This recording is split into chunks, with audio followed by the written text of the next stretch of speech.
Hoy nosotros en promedio nos gastamos 30 años, lo que gastaban nuestros abuelos era alrededor de 5 a 10 años en pagar un inmueble y nuestros padres 15. Nosotros vamos a tardar 30. Uno come mucha mierda emprendiendo, realmente, duro. Usted tiene que tener en cuenta qué es lo que está buscando un inversionista cuando hace una apuesta en usted en su empresa. Hay mucha gente que olvida esa responsabilidad fiduciaria que viene con plata, porque esa plata que están dándole y que de la nada aparece como un número en la cuenta, no es suya. Mi papá, que no estudió en una universidad, se gana muchas veces más a lo que se gana cualquier egresado de esta universidad después de años de carrera. Entonces ahí fue cuando yo dije, no, voy a emprender. Empezamos a trabajar en generar un nombre y una marca en Colombia. Cerramos una alianza con una de las firmas de abogados más importantes del país que se llama Pose, Herrera y Ruiz. Por lo que hemos visto últimamente de las condiciones políticas de cada uno de los países de LATAM, eso genera mucha inestabilidad financiera y yo creo que uno sí debería diversificar como el concepto básico de inversión, algo de recursos en un lugar, otros recursos en otro lugar. La finca raíz en Estados Unidos sí promete mejores ingresos en términos de estabilidad y seguridad que en Colombia. Cada vez más vamos a ver viviendas más pequeñas para que los precios sean accesibles. Ya estamos viendo viviendas de 20 metros. En China, en Japón, estamos viendo viviendas de 10, 5 metros cuadrados. Esto es impresionante. Bienvenidos todos a un nuevo episodio en el podcast de la Academia del Éxito. Les cuento que hoy me siento muy emocionado porque vamos a hablar con una de las personas que más sabe del mercado inmobiliario en Colombia. Hoy vamos a estar con Felipe Chaparro, que es el CEO de Macondo y también Country Manager de BrickSafe en Colombia, una empresa a nivel global que le permite a ciudadanos de todo el mundo invertir en finca raíz en Estados Unidos. Vamos a tener una conversación bien interesante sobre emprendimiento, finca raíz, inversiones y mucho más. Así que espero que se queden hasta el final. Felipe, bienvenido al podcast de la Academia del Éxito. Gracias, Santiago, por la invitación. Gracias a todos los que están escuchándonos ahorita. Felipe, usted es bien conocido dentro del mundo de las inversiones. Yo creo que varios que nos gusta invertir, más que todo en finca raíz, lo tenemos a usted presente, a Macondo, a BrickSafe. Pero para los que no lo conocen, por favor, díganos quién es Felipe Chaparro. Bueno, yo soy... esa pregunta es difícil de responder siempre. Yo soy una persona curiosa, muy curiosa, y yo creo que me defino muy bien con la palabra emprendedora. Y emprendedora de diferentes proyectos, no solamente comerciales o de negocios, sino siempre tratando de retarme a mí mismo. Entonces siempre soy alguien que está buscando algo diferente, algo nuevo por intentar, deportista, emprendedor, y me gusta mucho la academia. Yo soy ingeniero civil de profesión, pero no la ejerzo. Entonces no me denominaría como un ingeniero civil. Soy más eso, como un emprendedor, alguien que empieza cosas. Y justamente quedémonos en ese punto de la ingeniería civil, porque usted, a pesar de que dice no ejerce como tal, usted está en un mercado en donde todo tiene que ver con ingeniería civil y es el mercado del real estate. Pero usted, ¿cómo llega a liderar equipos de tecnología, fintech, inversiones en un sector como real estate? Por accidente. Por accidente usted está hablando de mi experiencia en la empresa en la que ahora ejerzo. Yo lo hablaría más como hacia el lado de la ingeniería financiera, que eso es lo que yo ejerzo. Y ahorita soy más como un líder comercial, eh, poniendo el rol en términos simples. Yo soy un líder comercial, me encargo de manejar equipos de ventas, también hago ventas directas a clientes de la empresa y eso es a lo que me dedico día a día en la mayoría del tiempo, que es a liderar una actividad comercial, de crecer esta empresa y llegar a más clientes todos los días. Pero como a su pregunta, yo empecé esto por accidente. Macondo, que es la empresa que cofundé y que eventualmente vendimos, que imagino que más adelante vendrán preguntas. eh, no fue inicialmente la idea y el proyecto que es hoy. Nosotros hacíamos otra compañía distinta, más trabajando hacia el problema de la financiación. Teníamos una empresa de leasing, hacíamos arrendamientos con opción de compra y en eso era lo que inicialmente trabajaba la empresa. Pero nosotros dimos un vuelco y notamos que muchos de esos clientes eran inversionistas nosotros inicialmente lanzamos el producto pensando en la persona que iba a habitar el inmueble y que iba a ser dueño del inmueble, no solamente el inquilino que lo renta. De hecho, no estaba pensado para ese inquilino, estaba pensado para el que iba a habitar la vivienda y ser dueño. Y nos dimos cuenta que había muchos de esos, si no la mitad, que estaba buscando comprar vivienda para invertir y decidimos trabajar más como en el acceso que tenían, a la falta de acceso que tenían esas personas, porque si estaban buscando arrendamientos con opción de compras porque no tenían la cuota inicial, normalmente los arrendamientos con opción de compra dan un down payment mucho menor que el de una hipoteca. Entonces había gente que estaba tratando de castigar, bueno, no estaba tratando de castigar, estaba tratando de minimizar el impacto que tiene la cuota inicial buscando acceso, pero no se daban cuenta que estaban llegando a un peor negocio en términos de rentabilidad. Entonces ahí empezamos a trabajar en el problema que estamos hoy. Así termino yo en la empresa, pero no liderando equipos. Empezamos de ceros, empezamos a crecer y uno termina liderando equipos por la naturaleza de la escala del negocio. Y algo que me llamó mucho la atención de su descripción inicial es que usted dice que usted se considera un emprendedor. Y yo estoy totalmente de acuerdo con eso, porque prácticamente usted a lo largo de toda su vida es emprendido. Y por eso me gustaría preguntarle de dónde viene ese espíritu emprendedor. Esa es una pregunta que ni siquiera yo tengo una respuesta clara todavía. Yo creo que, bueno, mi infancia en general, eh, y yo creo que, bueno, leyendo libros de psicología, la infancia puede afectar las decisiones que uno toma más adelante en el futuro. Esto es psicología de Freud. Em, yo creo que tengo mucho de mi infancia en las decisiones que hoy tomo y una de esas cosas es la relación con mi padre, que fue una relación muy difícil durante muchos años. Hoy afortunadamente tenemos una relación de amigos.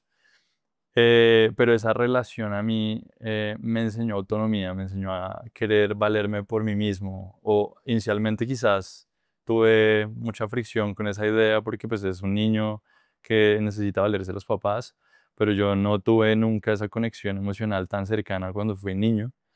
Y eso siempre me llevó a como desligarme de ese contexto, buscar otras cosas. Entonces yo creo que siendo un poco abstracto viene de ahí. Quizás no tan abstracto, viene de que él también es un emprendedor, empresario, y yo crecí en ese contexto, yo crecí acompañándolo a cerrar negocios, a hablar con proveedores, los fines de semana, sábados y domingos eran de trabajo y eso era normal. Nunca había un trabajo de 8 a 5, esa fue mi mamá, pero yo compartía más tiempo con mi papá porque mi mamá era en trabajo de oficina, mi papá era trabajo de campo y yo iba con él a la calle a trabajar. Él trabaja en una o sea, él tiene una comercializadora de alimentos, entonces cuando él empezó la empresa yo era niño y inicialmente hacíamos las rutas juntos y yo madrugaba con él y para mí era como un juego, era un niño. Em, entonces, esa idea, sumado a que después ya le metí un poco de razón a la decisión de emprender, y es que, digamos, ya venía con todo este contexto de mi niñez y en la universidad estudiando ingeniería civil y a punto de graduarme me doy cuenta que no sé si esto sea un buen consejo para la audiencia. Yo sí creo en la educación formal hasta cierto punto, pero pues hice una investigación rápida de mercado y dije cuáles son las expectativas de salario promedio de un recién egresado de la Universidad de los Andes en ingeniería civil. Yo soy de los Andes. Y yo dije, pues seguramente va a ser un buen salario. Habiendo hecho una inversión de 120 millones de pesos, pues yo esperaría, no sé, un retorno interesante.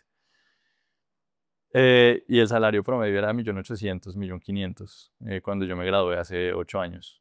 Y yo dije, esto es impresionante. O sea, mi papá que no estudió en una universidad se gana X, que puede ser muchas veces más, un múltiplo superior a lo que se gana cualquier egresado de esta universidad después de años de carrera.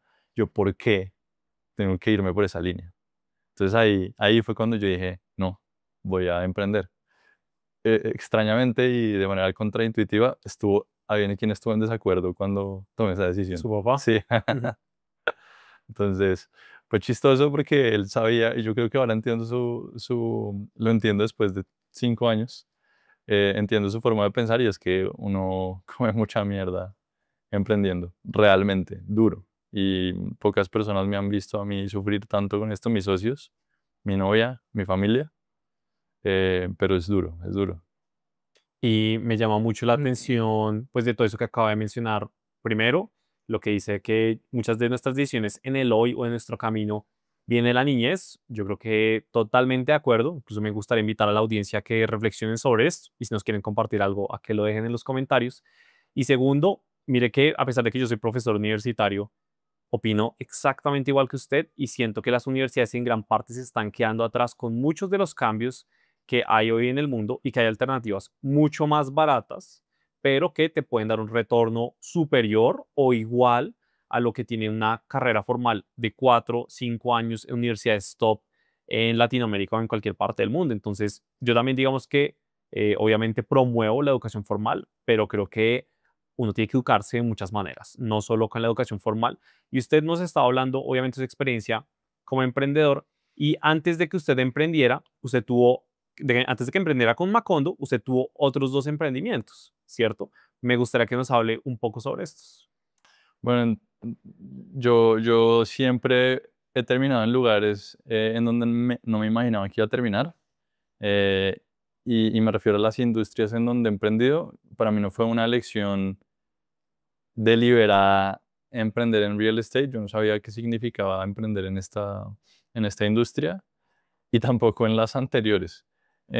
Cuando yo estaba en la universidad, yo tuve, bueno, incluso esto viene desde atrás. Yo fui de esos niños y he escuchado varias historias de otros empresarios, emprendedores que tienen una historia similar y creo que ahí yo me identifico. Yo digo, ¿será que hay un patrón? ¿Será que hay un patrón en donde uno ya puede identificar que esa persona está destinado, entre comillas, a ser emprendedor?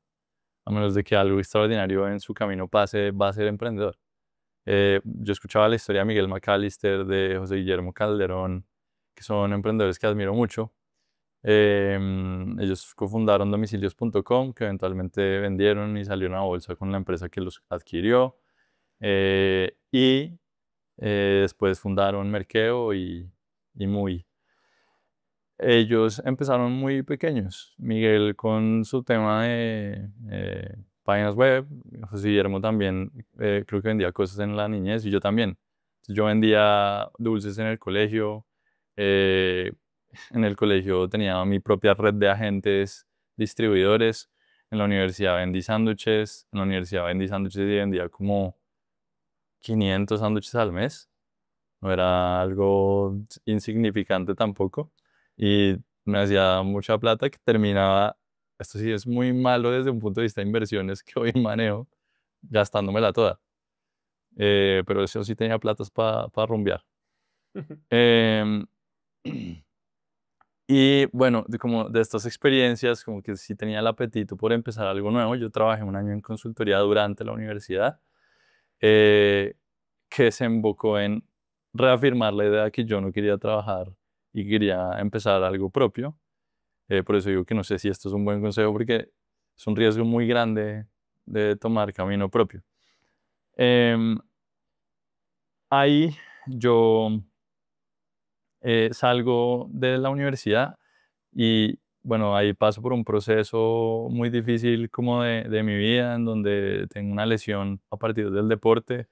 Y me tomó unos 6 meses, casi un año, hasta que empiezo algo a partir de un concurso al que fui y conocí a un par de personas que eventualmente fueron mis socios en Macondo y empezamos a vender cosas. O sea, yo siempre que alguien me pregunta, y seguramente amigos míos que verán esto se identificarán con este consejo, porque hay muchos que me dicen, bueno, pero uno cómo hace para emprender. O sea, hay mucha gente que para mí es demasiado obvio porque nunca he visto la otra moneda, ¿no? Mi pregunta para ellos sería, ¿cómo hago para presentar una entrevista? Em, es la pregunta que siempre me hacen cuando alguien quiere dar el salto es, bueno, y qué hago? ¿Cómo tomo esa decisión? Literalmente es saltando y tomándola.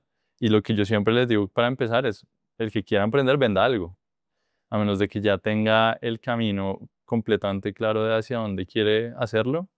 La mejor manera de testearse es vender algo. Venda algo, obviamente dentro de lo legal. Pero venda algo y empiece a entender las dinámicas de cómo funciona una compra y una venta. ¿Qué le interesa a la gente cuando está comprando algo? ¿Cuáles son las preguntas que le hacen? Eso es el camino más rápido para emprender, es venda algo. Entonces, nosotros teníamos esa idea en la cabeza, volviendo a su pregunta, y sabíamos que para emprender, porque sabíamos que queríamos emprender entre nosotros, no sabíamos en qué, se necesitaba algo de capital y nosotros no teníamos contactos en ese momento, no teníamos acceso a capital personal porque no habíamos trabajado, no teníamos ahorros.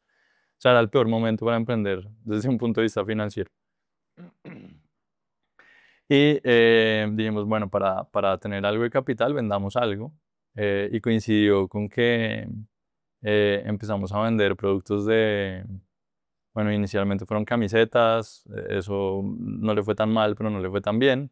Ahí hicimos algo de capital y ya en el 2019 empezamos a vender productos de aseo. Y esto coincidió con que en el 2020, a inicios de año, empezó a haber un rumor de que había un virus en el mundo.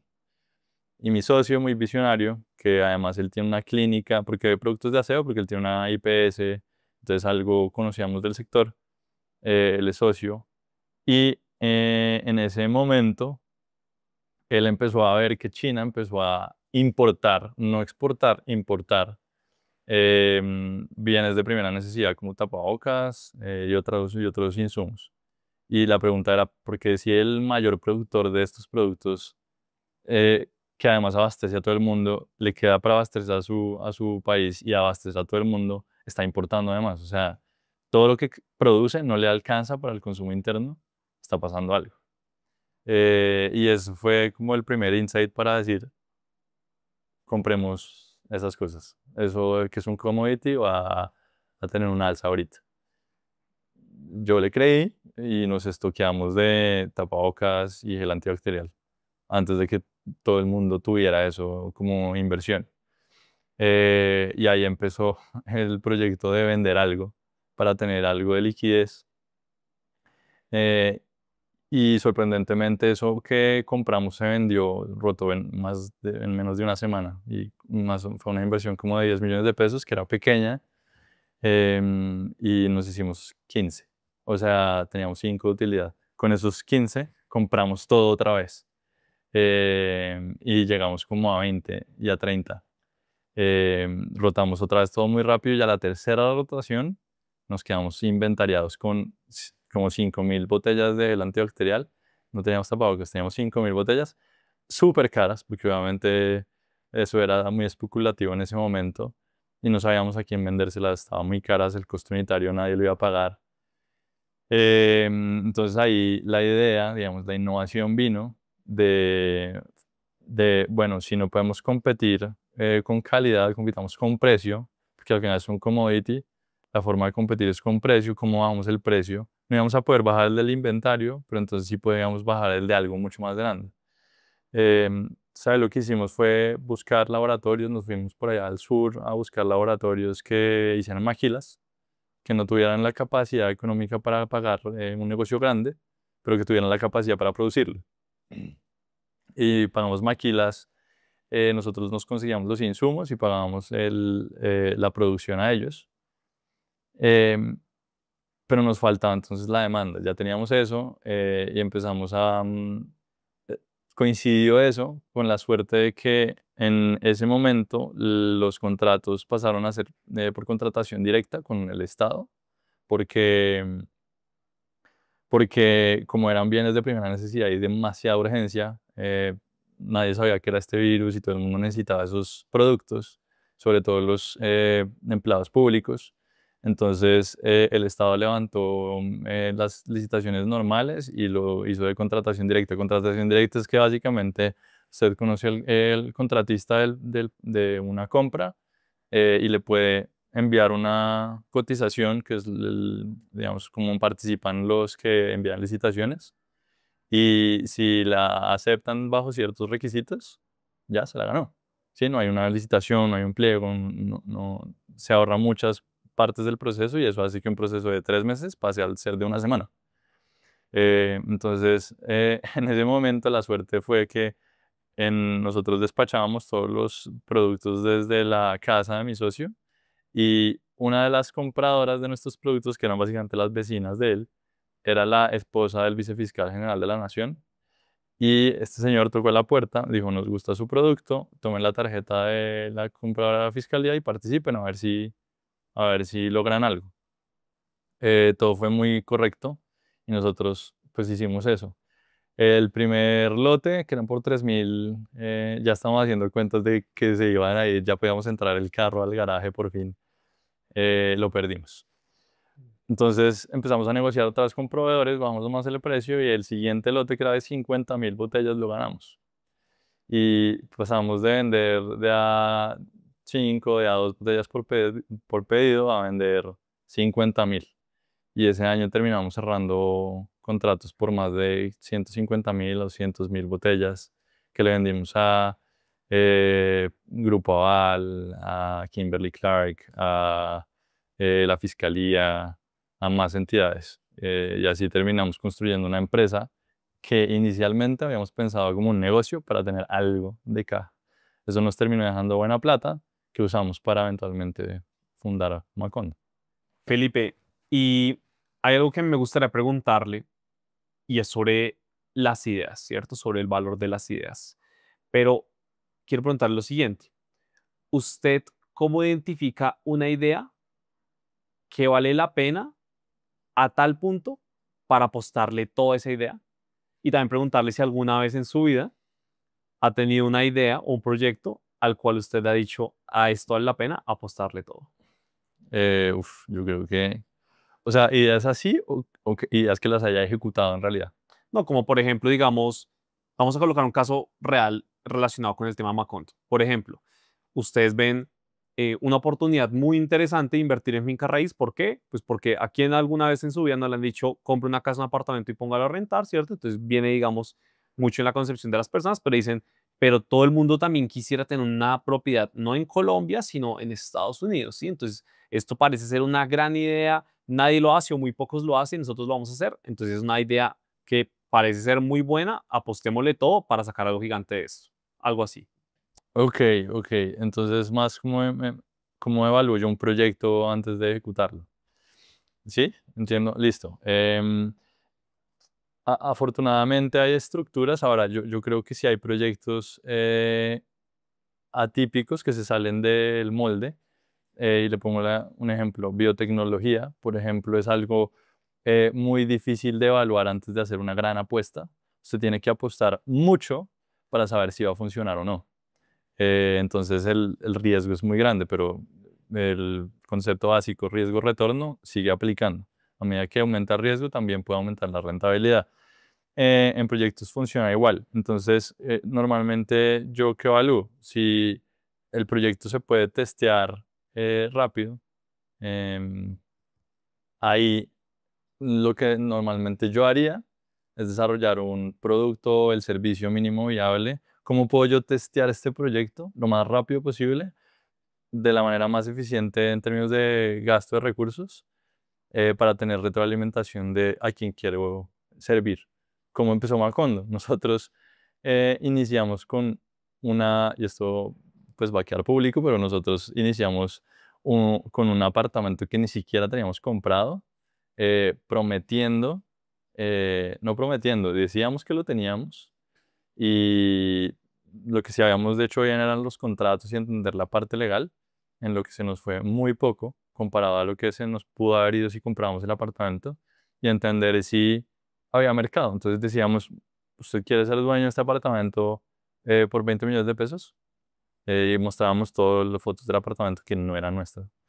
Y les decíamos como todo el análisis, lo que podían ganar con esos 20 millones de pesos comprando una fracción del apartamento, y así empezó Macondo, con una presentación.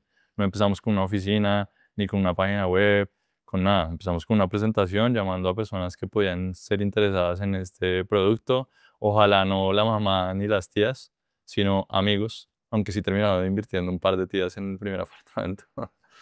Eh, y así es como yo evalúo una idea. Para mí las ideas, usted decía que el valor de las ideas, para mí las ideas no tienen mucho valor. Eh, También pienso lo mismo. tiene valor la ejecución y iterar rápido. Entonces, al final, ¿qué compañías ganan? Las que logran adaptarse muy rápido, tomando decisiones rápidas. Pero uno no se puede quedar en la decisión y ya, sino más bien en datos, recolectar datos que vienen a partir de esas decisiones. Entonces, ¿qué queríamos nosotros? Ver si había mercado en lo de la analogía de la presentación y de esta cosa. Pues fue una retroalimentación rápida, vimos mercado rápido, ese apartamento se terminó vendiendo en casi 2 semanas, cuando en Colombia un apartamento se vende en 14 meses. Entonces, para nosotros fue algo muy diciente y así empezó este mercado. Es muy difícil responder a la pregunta de cómo sé dónde apostarle todo. Yo creo que un emprendedor es muy terco, y yo he hablado con emprendedores y esa terquedad existe, pero uno va perdiendo esa terquedad a medida que evoluciona o va ganándola en ciertos aspectos. Es una dicotomía extraña, como que hay una ligera línea entre lo que significa ser terco a medida que usted madura como emprendedor, y es que yo creo que identifico mejor oportunidades de mercado hoy que antes. Si yo fuera un emprendedor más joven y más inmaduro, posiblemente esas ideas que tuve en ese momento, aunque era igual de terco, no eran las ideas por las que yo apostaría hoy. Entonces yo creo que esa madurez sí importa. No sé si respondo su pregunta. Sí, no la responde y digamos que me recuerda a algo que justamente he estado pensando recientemente y es también como el nivel de madurez del emprendedor. Y mire que veo en emprendedores ya maduros que tienen muchos años de experiencia, me refiero a que tienen 20, 30 años de experiencia y he hablado con un par, he tenido el privilegio de hablar con un par de ellos y algo que sí me dicen es como, por ejemplo, hoy estoy haciendo algo que nunca me imaginé estar haciendo hace varios años, pero ya como emprendedor. Y es porque no le creía a ese modelo de negocio, estaba como muy enfocado en esta idea, en llevar este proyecto a cabo. Entonces, creo que comparto eso que usted dice, me llama la atención y quiero que, siguiendo un poco sobre esta misma línea y conectándolo con la ingeniería civil, quiero preguntar lo siguiente. Y es que en la ingeniería civil se habla mucho siempre de los cimientos, de las bases para que un proyecto sea sólido, ¿no? Si lo usáramos como una analogía, pero para las startups, ¿cuál es ese cimiento fundamental que toda startup exitosa debe tener? Uf, qué gran pregunta. Yo creo que esto es algo que mis socios y yo, sobre todo Carlos, mi ex socio en Macondo, y yo, no, también Juan Pablo, los tres discutíamos al final de ya como terminando este camino con la empresa, y me refiero previo a la venta, y era qué son esos fundamentales. Y la gente no habla de fundamentales, pero nosotros, un emprendedor maduro, usted empieza a escuchar de los fundamentales, sobre todo en el mercado. Usted me preguntó del mercado de las startups. Entonces hablemos de ese sesgado en ese rango. Em, Los cimientos que nosotros llamamos los fundamentales, para nosotros son básicos, y todo emprendedor que quiera meterse en el cuento del venture capital tiene que entender sobre todo una cosa: em, las expectativas de sus inversionistas. Eso es clave. Y a partir de eso creo que se construye toda la historia de cómo funciona una startup. Y es el Power Law.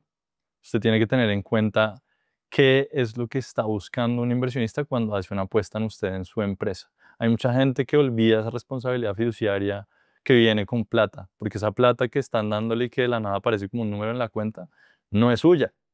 Esa plata es de otra persona y de muchísimas personas, porque muchas veces esta persona no es el dueño directo de ese dinero, sino que es el responsable de el dinero de cara a otros inversionistas. Normalmente son fondos de capital. A través del Power Law usted puede entender mucho los incentivos de un inversionista y cómo debería funcionar una startup. Un inversionista normalmente, cuando apuesta en usted, apuesta porque la empresa crezca em, en un múltiplo significativo, para que la empresa que hoy vale, o que hoy vale, no sé, un par de millones de dólares en papel, valga en realidad 1.000 millones en los próximos 5 a 10 años. Piense en el nivel de crecimiento que tiene que tener una empresa, hagan los números para que eso se dé, ¿sí? Ese es el juego del VC. Ahora, desde construyamos eso. Eh, ¿qué debe tener una empresa para poder crecer eso? O sea, usted no puede crecer una empresa que no tenga ciertos fundamentales de esa manera. S- eh, ¿Qué fundamentales son claves? Que el mercado sea enorme. Si usted tiene un mercado chiquitico, alguna vez escuché a alguien poner un ejemplo de si usted monta una red social para gatos, ¿qué tan grande va a ser su mercado? Posiblemente no vaya a ser un mercado muy grande, va a ser un mercado muy pequeño, un mercado de nicho. Entonces usted posiblemente no vaya a alcanzar la curva de crecimiento que usted necesita como empresa para llegar a los 1.000 millones de dólares de evaluación o básicamente vender entre 100 y 200 millones de dólares al año de ingreso recurrente. Entonces, ¿qué necesita usted en realidad para vender esa cantidad? Otra cosa que escala muy lento y es muy difícil de escalar es la deuda. Por eso las fintechs que necesitan modelos heavy en capital, es muy difícil que logren levantar equity, sino deuda, precisamente porque los modelos son demasiado difíciles de escalar. Ahora hay fintechs que escalan a esos niveles sorprendentes. Nubank es un ejemplo. Em, pero es muy difícil escalar modelos intensivos en capital. ¿Qué problema está teniendo Kavak ahorita? Es el mismo problema. Es muy difícil escalar algo que no es tecnología. En cambio, las startups típicamente tienden a ser las mejores y las que más rápido escalan, si usted ve, software. ¿Por qué? Porque usted tiene un mercado gigante y un margen que le permite reinvertir en la compañía para poder llegar a esos crecimientos. Cuando usted tiene márgenes muy pequeños, entonces negocios muy intensivos en capital o un negocio con una operación muy grande, logística, por ejemplo. Recientemente supimos de una empresa de logística que se hundió, lastimosamente porque era un gran referente en Latinoamérica. Y es que es eso. Muchos de los márgenes, ahora no sé si esa es la razón correcta por la que esta empresa fracasó, pero es muchas de las razones por las que empresas de logística fracasan, y es que el margen es muy pequeño. Un margen muy pequeño hace que usted no tenga margen de maniobra ante crisis o margen de maniobra ante oportunidades incluso, porque usted no puede reinvertir.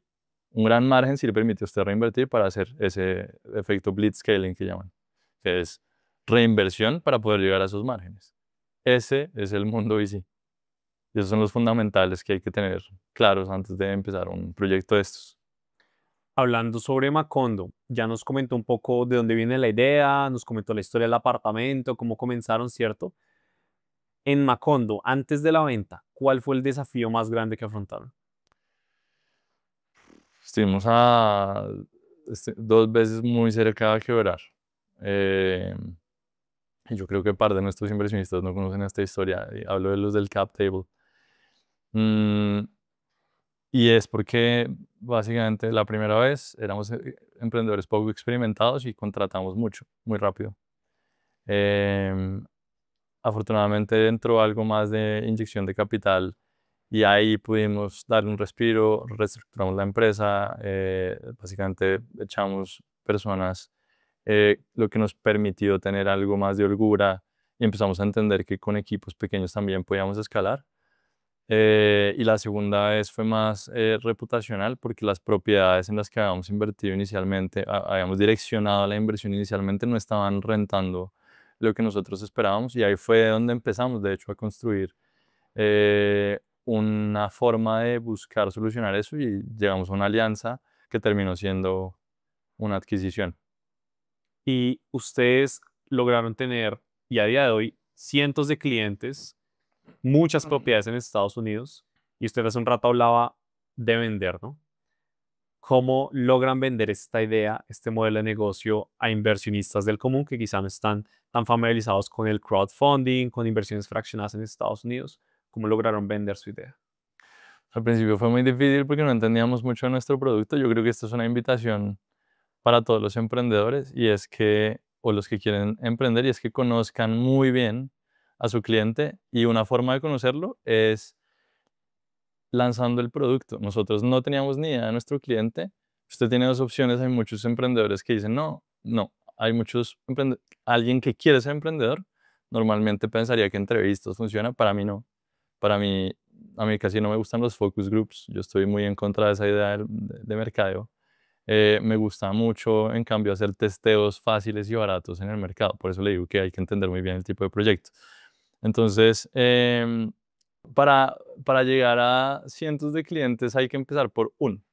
Y eso fue lo que nosotros hicimos. Digamos, algo que sí hicimos bien fue lanzar, ya habíamos cometido errores antes con otras empresas, entonces esta vez sabíamos que teníamos que lanzar muy rápido al mercado. Eso fue lo que hicimos, ya habiendo testeado el primer apartamento y ya para lanzar las propiedades en Estados Unidos, lo que hicimos fue, bueno, entender, resolvimos el tema de producto, ya hemos hecho una alianza para poder poner algo de producto y esa, digamos, romper ese juego del huevo y la gallina, porque pues, una propiedad ya cuesta mucho, entonces logramos vender una parte de una propiedad eh, y era simplemente, pues lo lanzamos de la manera más fácil posible para el cliente y empezamos a hacer campañas en redes sociales porque no teníamos ni idea cómo venderlo, no conocíamos nada del producto.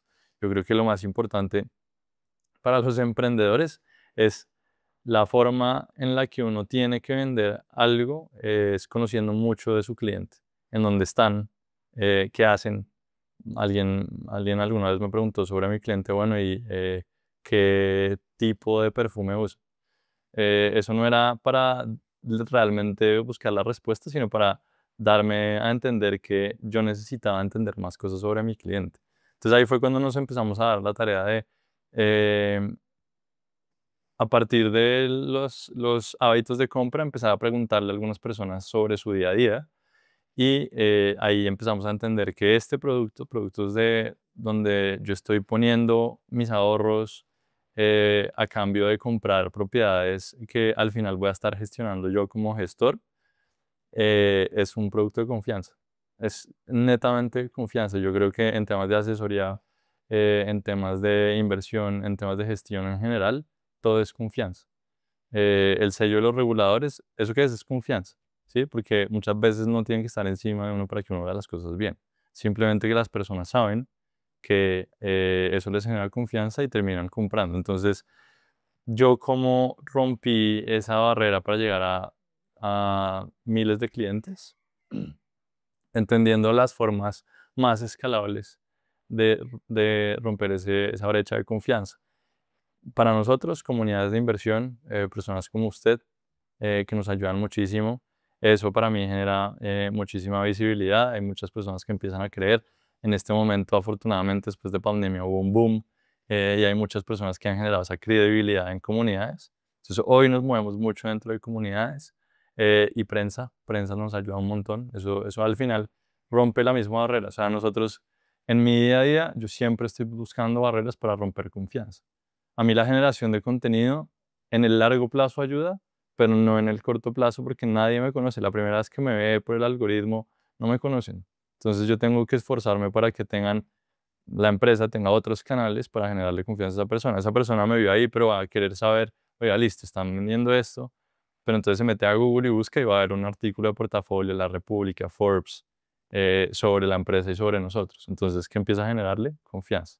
Todo está alrededor de la confianza. Es entender qué es ese factor determinante de la decisión que tiene el cliente. Y en nuestro caso es confianza. Puede que no sé, en la canasta familiar sea precio, calidad, ¿sí? Pero en nuestro caso es confianza.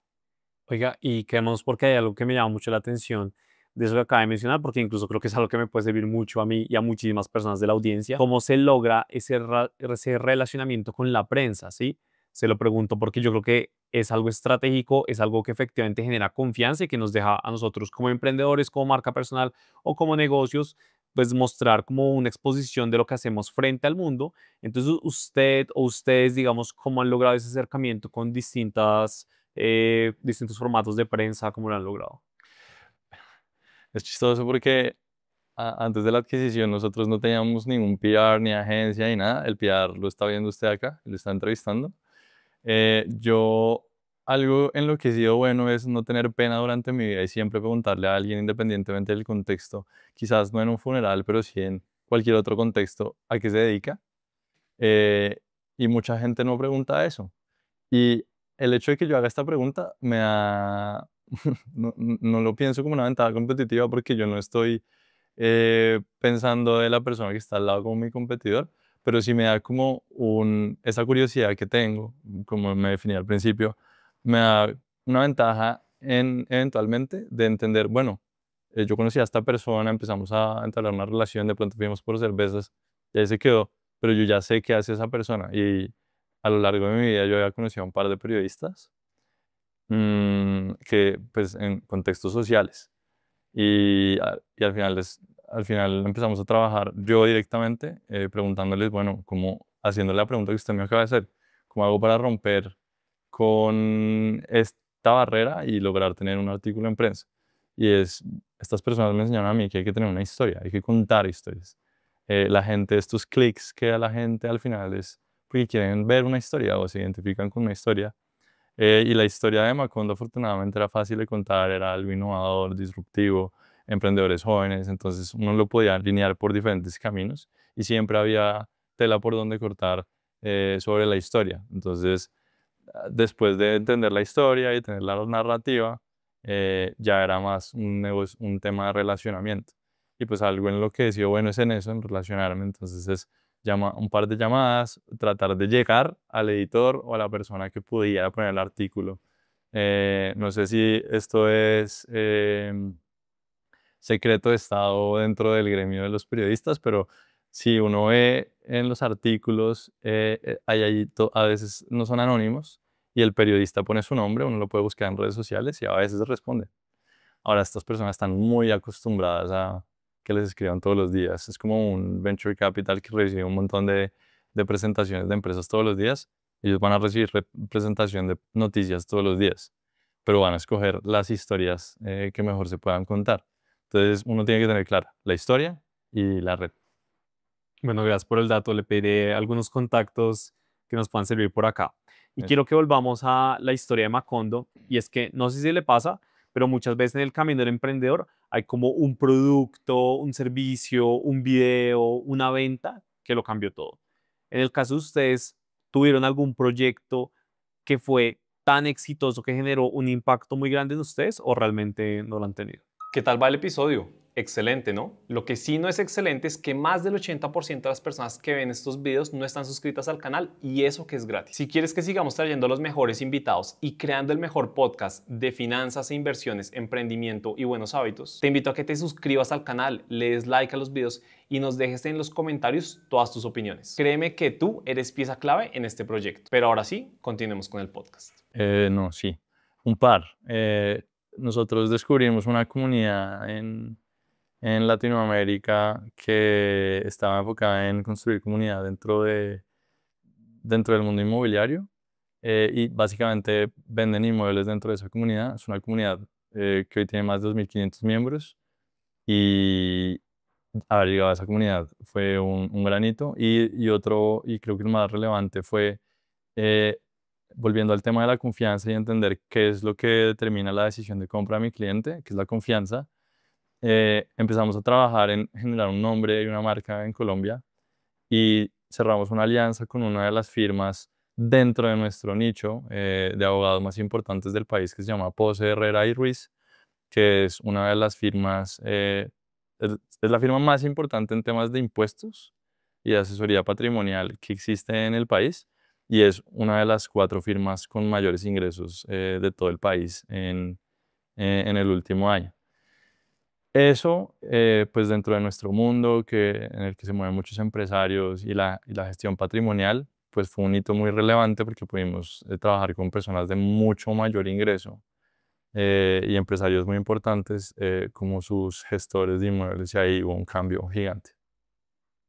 Muy bien. Quiero que vayamos a la parte de BrickSafe.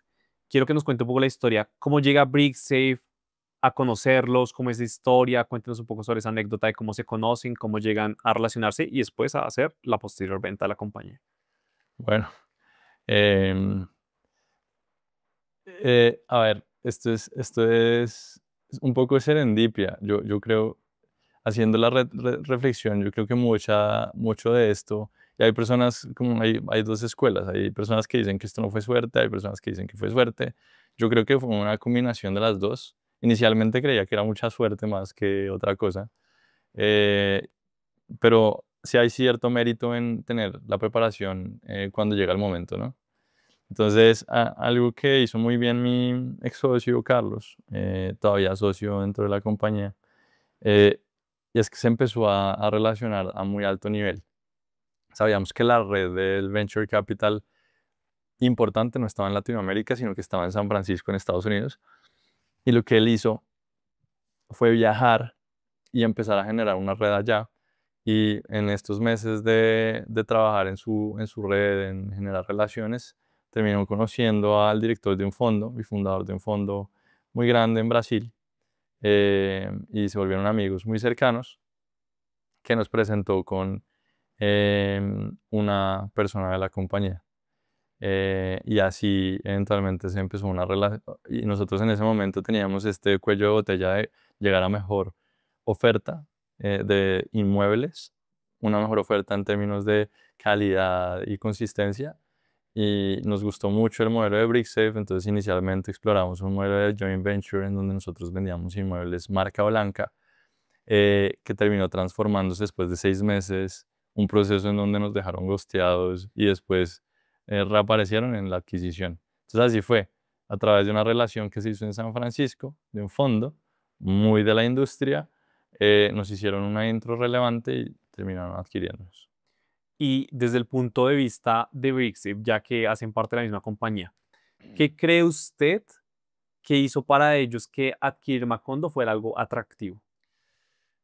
Buena pregunta. Los clientes que teníamos acá, la cartera comercial fue importante. Al final todas las empresas quieren vender más y una forma de vender más y subir sus números es adquiriendo empresas. Y la segunda más importante fue que entendíamos muy bien la regulación y el modelo jurídico en Colombia y en Estados Unidos. Entonces, entendiendo que es un negocio de confianza y es un negocio a largo plazo, y además es un negocio en donde estamos en una industria altamente regulada, hay que tener dominio de estos temas legales. Entonces eso era algo que nosotros teníamos muy claro, que otras empresas en el mercado no, y éramos además pioneros en el mercado de Estados Unidos y éramos el que tenía una mayor cartera comercial de todos los competidores en Colombia. Cuando yo hablo con muchos emprendedores, siempre me hablan como de que la meta con su negocio, pues además de cumplir con un propósito superior, al final se espera algún día hacer una salida a bolsa, hacer una IPO o lograr vender la compañía. Y ustedes vendieron su compañía. ¿Qué se siente?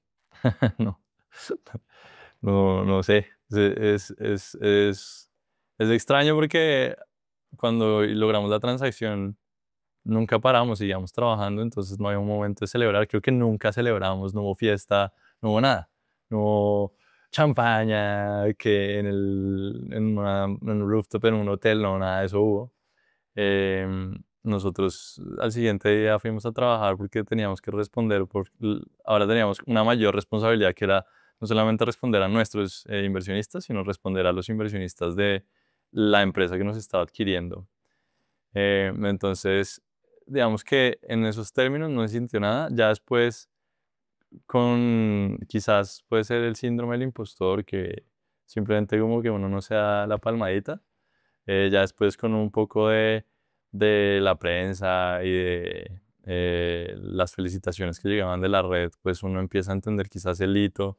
Algo que sí me gustó mucho y que se sintió un orgullo, no fue venderla, fue que una persona se me acercó en un evento y me dijo que eso lo había motivado a él a emprender. Ahí yo sí sentí orgullo. Ahí yo dije, ok, hicimos algo. Por todo lo demás, no. Creo que no siento mucho. Bueno, si la fiesta está pendiente, me puede invitar y la Sí. hacemos. Y me gustaría ahora preguntarle sobre una gran lección, y es que un proceso, digamos, de venta es una cosa, pero ustedes no vendieron y se fueron. Ustedes manejaron todo el proceso de integración. Usted actualmente lidera toda la operación de BrickSafe en Colombia. Entonces me gustaría preguntarle cuál es esa gran lección de la integración que tuvieron con BrickSafe. Uf, yo creo que entender muy bien la cultura de las compañías es indispensable. Afortunadamente, nosotros estábamos alineados en la cultura, pero sí, yo insistiría mucho en que si digamos, si el negocio está atado a que los fundadores tienen que quedarse por la operación, normalmente cuando se adquieren equipos más por la parte comercial que por otra cosa, o para abrir mercados en ciertas geografías, la empresa que adquiere deja al equipo fundador o a los que estaban en ese momento operando la compañía. que en ese momento fue mi caso. Mi socio no operaba, él se salió, yo sí estaba operando, entonces yo me quedé. Y es, si usted se va a quedar, si usted le gusta la cultura que usted construyó, pero no le gusta la cultura de la empresa que lo adquirió y firmó un contrato de una cláusula de permanencia durante 2 años, usted va a tener un infierno de 2 años. Así el upside financiero sea bueno. Y yo creo que nadie va a soportar 2 años de una cultura en la que no quiere estar. O sea, imagínese si usted se infeliz como empleado, usted renuncia. Pero en este tema hay un contrato que no le permite a usted renunciar, usted no puede. O si no, le clavan una cláusula penal que lo va a dejar endeudado. Quién sabe por cuántos años. Entonces, yo creo que lo más importante es entender la cultura, la integración. Si usted pudiera hacer algo diferente, ¿cambiaría algo? De la venta. Sí, de todo el proceso de la venta. Sí, sí, eventualmente nosotros aprendimos que pudimos haber vendido la compañía un poco más alta.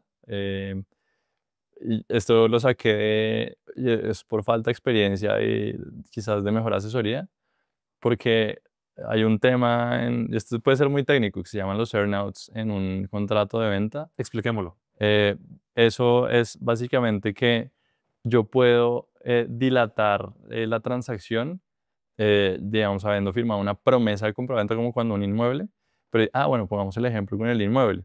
Digamos que el inmueble vale 100 pesos hoy, pero los earnouts lo que dicen es, bueno, si yo empiezo y ese inmueble tiene un inquilino y ese inquilino paga 1 peso por mes y eso hace que valga el inmueble 100 pesos.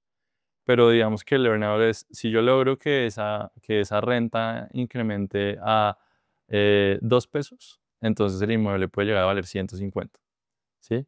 Nosotros firmamos por 100 y nos quedamos en 100, pero la empresa siguió vendiendo.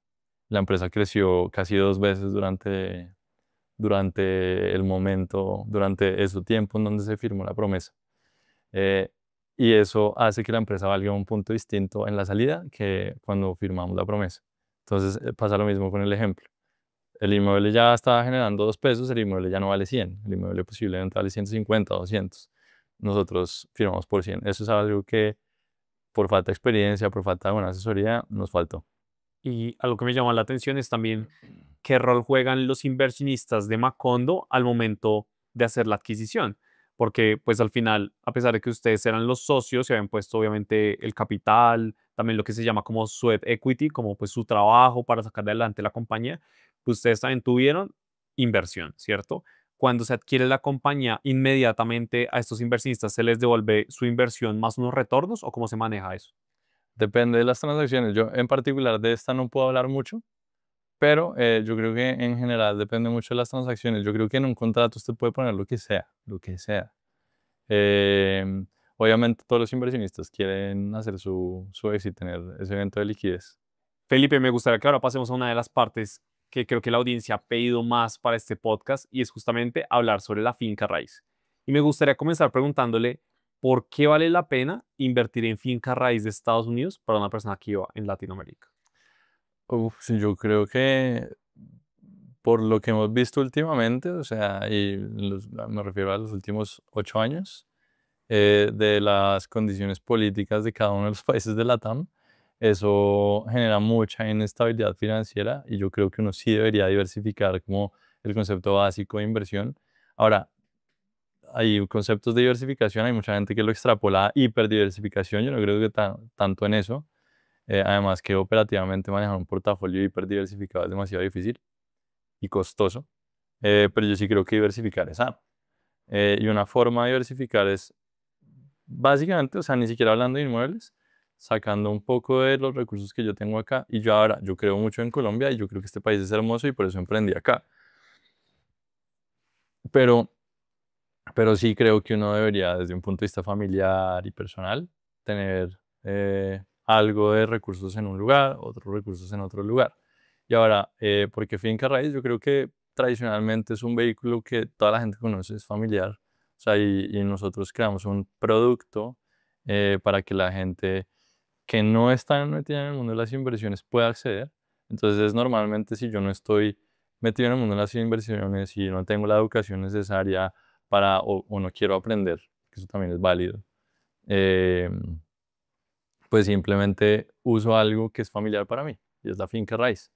Entonces, por familiaridad, diversificación, familiaridad, y en general porque desde un punto de vista financiero y técnico, la finca raíz en Estados Unidos sí promete mejores ingresos en términos de estabilidad y seguridad que en Colombia. Y también hay mayor liquidez, que también es muy importante en un mercado en donde casi no hay. Vender una casa en Colombia puede tardar 14 meses, como lo había dicho. En Estados Unidos es un mercado donde hay mucho dinero rotando y eso implica que el tiempo que yo tomo vendiendo mi inmueble sea mucho menor. Entonces, por esa razón, yo creo que es importante que la gente tenga algo afuera. Y estoy totalmente de acuerdo con el concepto de diversificación y quiero que pasemos también a una parte de diversificación, pero dentro del mismo sector de finca raíz. Y es que al final en finca raíz hay muchas formas de invertir, no hay una única forma, ¿cierto? A día de hoy, bajo su percepción, ¿cuál es la forma más rentable para invertir en finca raíz? Estoy hablando, por ejemplo, de multifamily, single family, rentas cortas, Flipping. flipping corporativo. Para usted, ¿cuál es la más rentable y cuál es la más interesante, que pueden llegar a ser dos diferentes? Van a ser dos diferentes. Y yo creo que la primera, si viéndolo solamente desde la magnitud, pueden ser desarrollos inmobiliarios o flipping, en donde yo le estoy generando valor a la propiedad. Ahí puede haber una mayor rentabilidad. El riesgo es, sin embargo, mucho más alto. Entonces, a mí sí me gustaría no dejar, sobre todo, no dejar al que no tiene la sofisticación o la educación necesaria sesgado de entender que me voy a ir por lo más rentable, porque muchas veces la mente tiende a irse por lo más rentable. Em, Entender los riesgos. Entonces, puede ser, en Estados Unidos estamos hablando. Sí. Entonces, puede ser, sí, desarrollos sería comerciales o multifamily, bodegas, es una industria que está creciendo mucho, data centers, si yo puedo invertir en data centers, no he visto proyectos de data centers fraccionados, que eso está buena la idea. Em, Ahí es donde hay una mayor rentabilidad hoy en el mercado de inmuebles comerciales.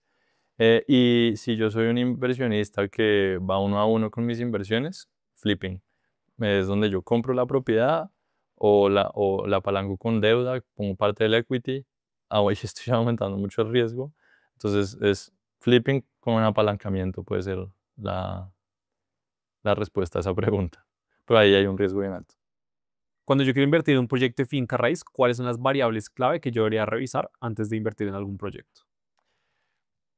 Lugar, lugar, lugar, ubicación, ubicación, ubicación. Esa es la más importante. Usted puede tener una propiedad que luce espectacular en el peor sitio de todos y hacer la peor inversión de todas. Usted puede tener una propiedad que luce medio fea en la mejor ubicación de todas y la puede arreglar y va a ser una gran inversión.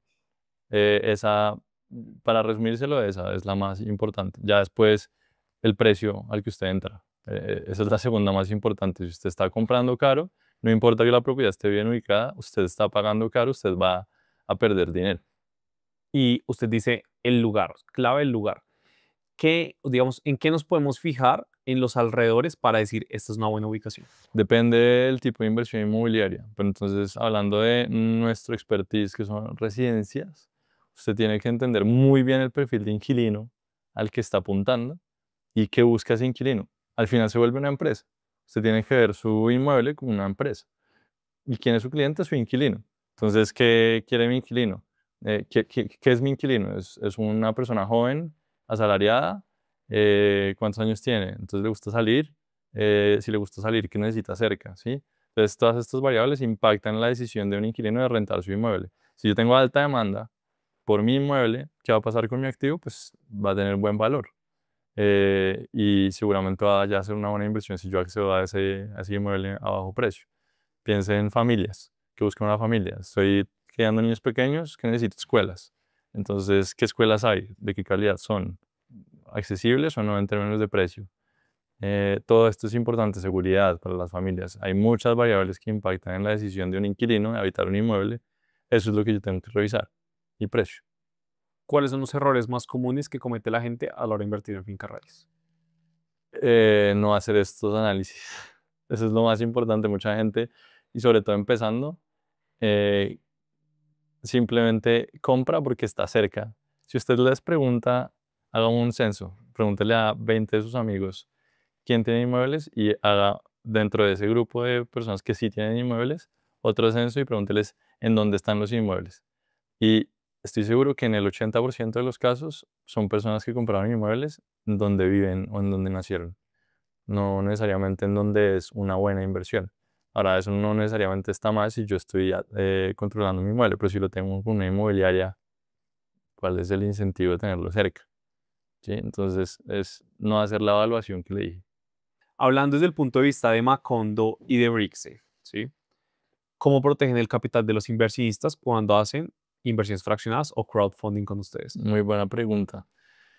Y esto va hacia el tema de analizar muy bien los riesgos. Al final, las personas no nos están dando capital a nosotros. Nosotros no estamos captando de ninguna manera. Nosotros estamos seleccionando un inmueble y las personas están comprando el inmueble, ¿sí? Entonces hay un intercambio de un bien eh, y la garantía está en el inmueble. Se puede acabar la empresa y el inmueble va a seguir. Y ahí está el capital de las personas. Digamos que ahí es un riesgo de liquidez, pero está el inmueble. Entonces el inmueble es la garantía y así se protege el capital. Pero ¿cómo protegemos el inmueble que al final es el capital de estos inversionistas? Y son los mecanismos que usted normalmente como inversionista inmobiliario usaría. Seguros, en general eso. ¿Qué rentabilidad promedio podemos esperar invirtiendo en proyectos como estos? A través de un intermediario como nosotros, yo he visto en el mercado desde el 4% hasta el 10% por rentas.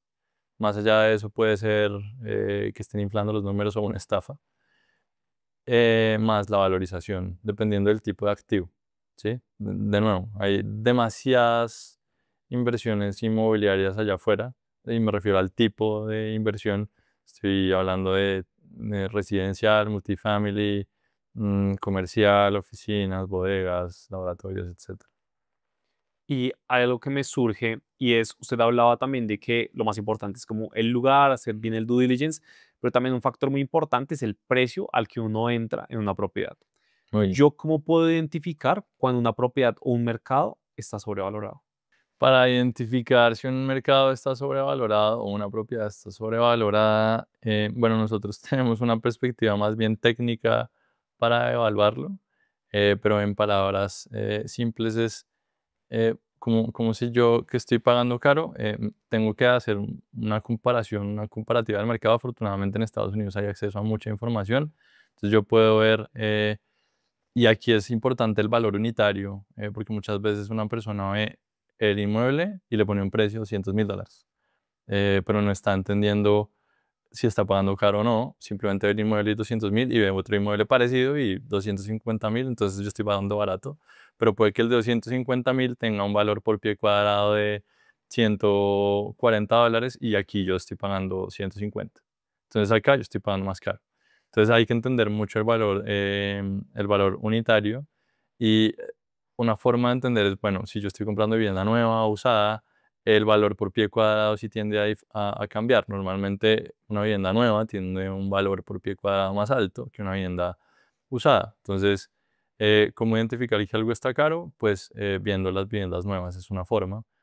Si yo tengo una vivienda usada y está por encima de las viviendas nuevas por pie cuadrado, en una ubicación similar, estoy pagando caro quizá, muy probablemente. Es más probable que improbable que yo esté pagando caro. Y también oferta-demanda. Hay mucha oferta y uno como es, exceso de inventario.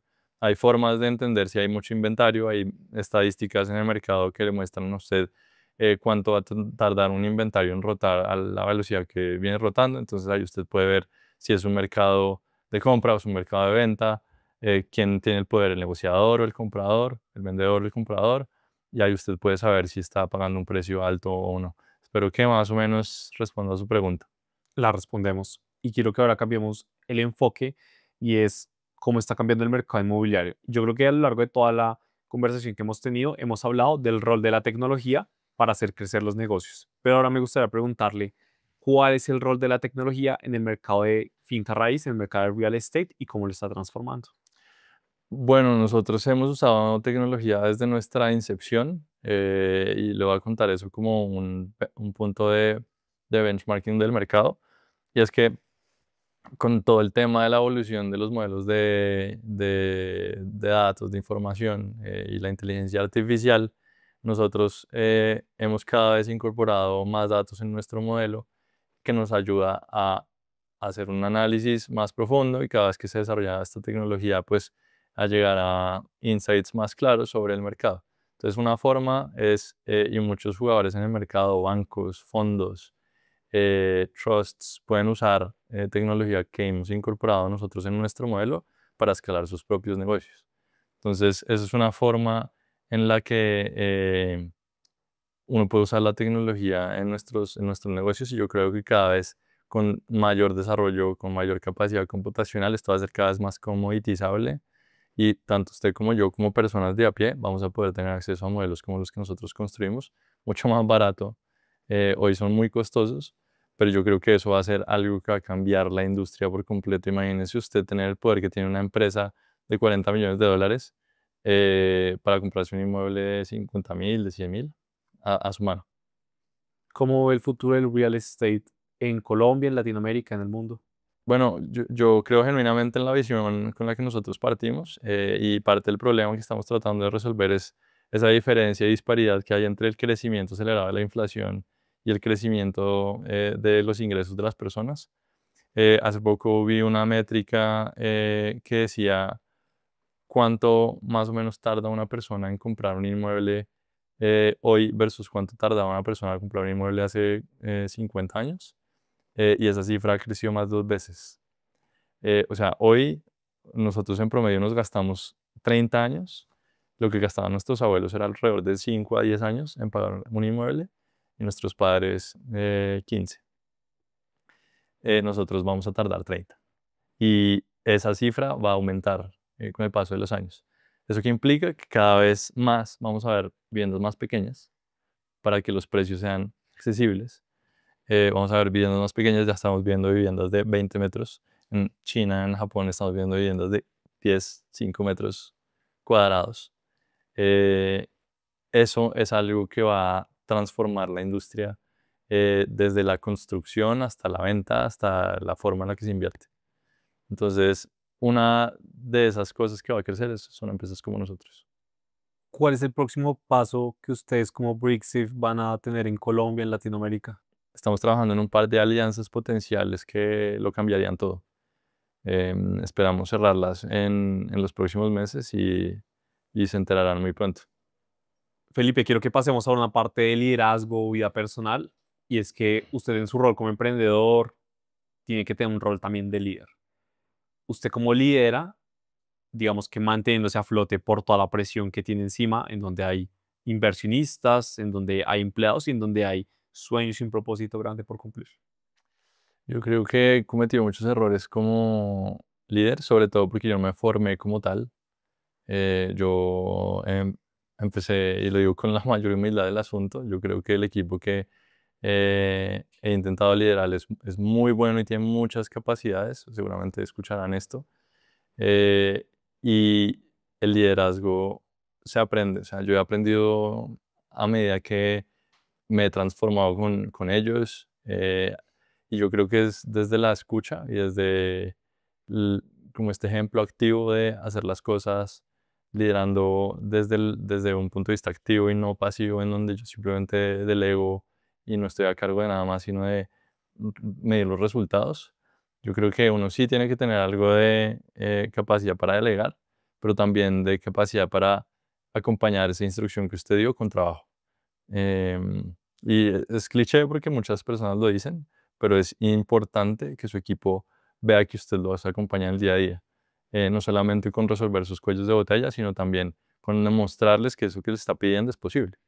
Y de hecho eso lo enseñan en muchos MBAs, que le dicen a usted como lidere, eso me olvida cómo se llama, hay un término específico, pero es mostrando que eso que usted pedía es posible, así es como se lidera. Eso es una de las formas y también siendo muy humilde, escuchando a la gente, no creyendo que usted es superior o que su experiencia lo hace más o menos. Yo creo que todos somos personas, todos tenemos por aportar. Esa persona que es subordinada a usted seguramente sabe más de algunas cosas. Una forma de liderazgo es darles protagonismo a esas personas para que muestren sus capacidades, hagan lo que pueden hacer por encima de sus conocimientos incluso. ¿Qué hábitos o rutinas lo mantienen enfocado? Yo creo que antes podría dar una respuesta mucho más inteligente a esta pregunta. Hoy soy un esclavo del trabajo y no puedo decirle a la audiencia que ciertos hábitos, algo que sí me funciona muy bien es dormir bien, que muchas personas dan por sentado. Yo no me acuesto más lejos de las 9:30 de la noche. Hoy posiblemente vaya a trasnochar, pero eso hace que yo duerma cerca de 7 a 8 horas diarias muy juiciosas que me permiten al siguiente día tener un nivel de foco bastante alto en las tareas importantes del día, sobre todo en esas que significan resolver problemas que siempre hay todos los días. eh, y usted puede mantenerse enfocado por más horas y comer bien. Esas son las que están bajo mi alcance, entonces dormir bien, comer bien son las más importantes para mí en este momento y tener buenas relaciones con las personas de mi alrededor, que son familia, y mi novia y mis amigos. Cuando yo tengo una mala relación, eso afecta mi productividad y baja el rendimiento en mi trabajo, en mi estudio, en donde yo esté en ese momento, porque yo voy a estar pensando en eso que pasó con esa otra persona y necesariamente, aunque no lo controle, va a disminuir mi productividad. Entonces, dormir bien, comer bien y relaciones. ¿Cuál cree que es el mayor error que ha cometido en su vida profesional? Yo creo que no intentarlo. Ese es el error más grande que puede haber cometido. Fue esos proyectos no realizados que pudieron haber sido, pero que nunca fueron. Esos son los errores más grandes que he cometido, de los que me arrepiento. Me gusta mucho la respuesta. ¿Qué lo motiva a usted a seguir construyendo a pesar de que usted incluso ya hizo una venta de su compañía? Yo creo que un emprendedor muchas veces no. Obviamente uno de los incentivos está en poder tener mayor, no sé, capacidad financiera, como mayor tranquilidad y libertad, aunque ya la tenga. Pero una vez ya usted la tiene, la respuesta está en, yo he estado del otro lado y es aburrido estar haciendo algo por mucho tiempo, algo que le permite, ahora, suena medio no quiero romantizar la idea de emprender porque no es romántico, en realidad es muy doloroso. Emprender, decía Elon Musk, que es tragarse una copa de vino mientras usted está mirando el abismo, ¿sí? Pero tragarse la copa, o sea, masticar vidrio, imagínese qué dolor puede producir eso y es en realidad muy doloroso. No sé si es comparable, pero es muy, muy doloroso emprender. Entonces, no lo hago por ser, digamos, porque no hay una relación entre quererlo hacer por dolor, sino no es masoquista.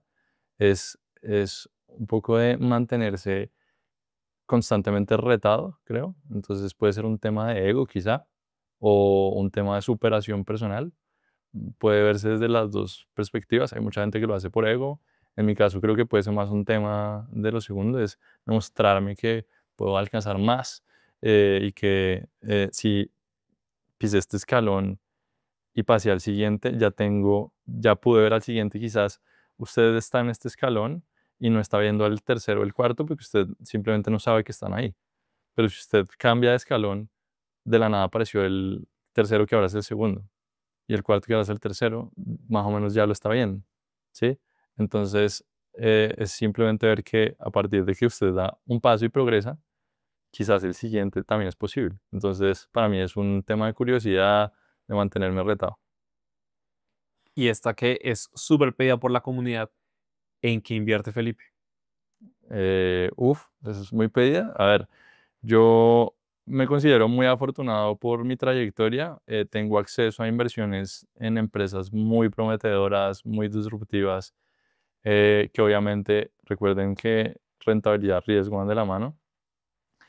Las rentabilidades que ofrecen este tipo de inversiones son astronómicas, así mismo es el riesgo.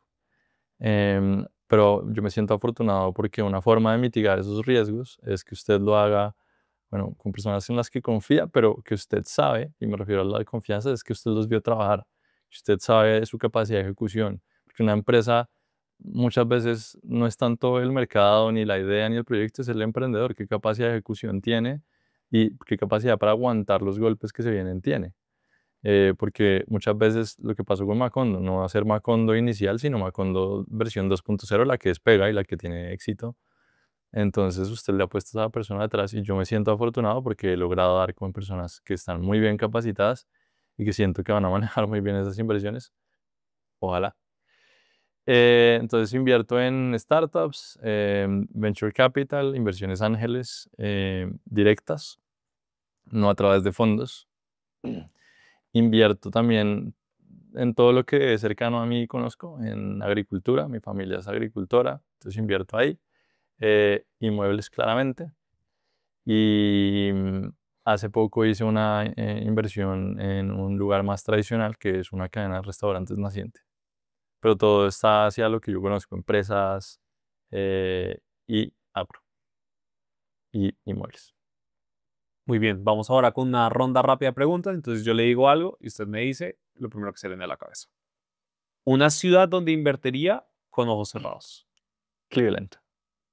¿Por qué? Ah, pensé que eran rápidas. Eh, Es rápida, pero me causa curiosidad porque no, pues nuestros análisis son, que son muy grandes. Nosotros como empresa estamos haciendo inversiones allá, invertiría en Cleveland. un error costoso que nunca volvería a cometer. No preguntar. Un libro que le haya cambiado la forma de ver los negocios. Pensar rápido, pensar despacio, Daniel Kahneman. Buen libro. Una habilidad que todo inversionista debería tener. Escuchar. ¿Qué pesa más, intuición o análisis?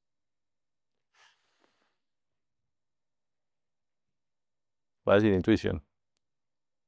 ¿Más dinero o más tiempo? Más tiempo. Y ojo con esta, que esta es la pregunta a la casa. Una pregunta que nunca le hayan hecho, pero que siempre ha querido que le hagan y que en este momento va a responder. Quisiera que me preguntaran que si mi casa se incendia, ¿qué sacaría de mi casa? Y tengo un segundo para sacar algo de esa casa. Bueno, ya obviamente están mis familiares afuera, ¿no? Y así, su novia se queda ahí. Sí, no, ellos ya están afuera. Em, yo creo que uno pierde la perspectiva de lo que es grande y pequeño en la vida. Yo sacaría un álbum de fotos para tener los recuerdos. Felipe, quiero que cerremos el podcast con una última sección. Me gusta hacer la siguiente pregunta. ¿Usted qué consejo le daría a una persona que quiere crear su startup o que quiere invertir en finca raíz, pero que aún no se atreve? Yo lo dije ya, si me pusieron cuidado, y es hágalo. Ahora, en ambos lugares hay que hacerlo bien y sobre todo más en inversión, porque en inversión estoy poniendo quizás mis ahorros, quizás en startup. em, yo no estoy empezando ni con plata de otros ni con mi plata, porque a veces emprender no necesariamente necesita tanto dinero. En emprender es venda algo. Si no sabe qué hacer, venda. Empiece. Hace poquito un amigo siguió ese consejo y de la nada empezó a vender alimento para mascotas y ya empezó a despegar y era arquitecto y empezó a irle bien. Entonces se puede, simplemente hágalo, venda. Cuando es inversión ya es un poquito más, ahí les diría, hablen conmigo. Muy bien. ¿Qué le gustaría que digan sobre Felipe Chaparro en el futuro? Ah, que hizo las cosas bien. Si usted pudiera colocar una frase gigantesca en el centro de Bogotá y que todas las personas de Colombia, Latinoamérica la pudieran leer, ¿qué diría? Si algo se llevan de este podcast es atreverse. Y sobre todo a alguien que le ha costado atreverse en la vida, aunque parezca contradictorio. Acá en la Academia del Éxito nosotros cuestionamos mucho qué es el éxito para todas las personas. Para usted, ¿qué es el éxito? progreso, sentir que estoy avanzando. Mire que hace poco estuve en un evento de Tony Robbins, pues el coach de Chévere, crecimiento usted fue. personal, Bacano. conferencista pues, más famoso del mundo, y él decía, lo que no crece está muerto. Ah, Entonces, ahí está. me Perfecto. pareció interesante. Esa es la definición de éxito para mí. Felipe, le quiero agradecer enormemente por haber participado en el podcast de la Academia del Éxito. Realmente que pues lo sigo desde hace rato en su trayectoria como emprendedor, algo que valoro mucho de ustedes, que creo que es una persona sumamente disciplinada y eso digamos que se ha visto reflejado a lo largo de toda su vida. Y para finalizar, le quiero pedir dos grandes favores. El primero es que una vez finalicemos el podcast, le vamos a dar un cuaderno en donde quiero que usted escriba un gran mensaje, una reflexión, una meditación, algo que usted quiera compartir con las personas y que sea un mensaje atemporal, que haga sentido hoy o que haga sentido en el futuro. Entonces, una vez terminemos el podcast, se lo vamos a dar. Y ya lo último es, ¿hay algo más que le gustaría decir antes de finalizar el episodio? Darle las gracias, Santi, porque estos espacios me permiten cumplir con esa misión de vida que tengo, que es inspirar a más gente. Y espero que mucha gente lo vea. Yo feliz de que usted también progrese. Y nada, eso. Estamos es para crecer juntos. Felipe, gracias por creer en el podcast de la Academia del Éxito. Vaya, Santi.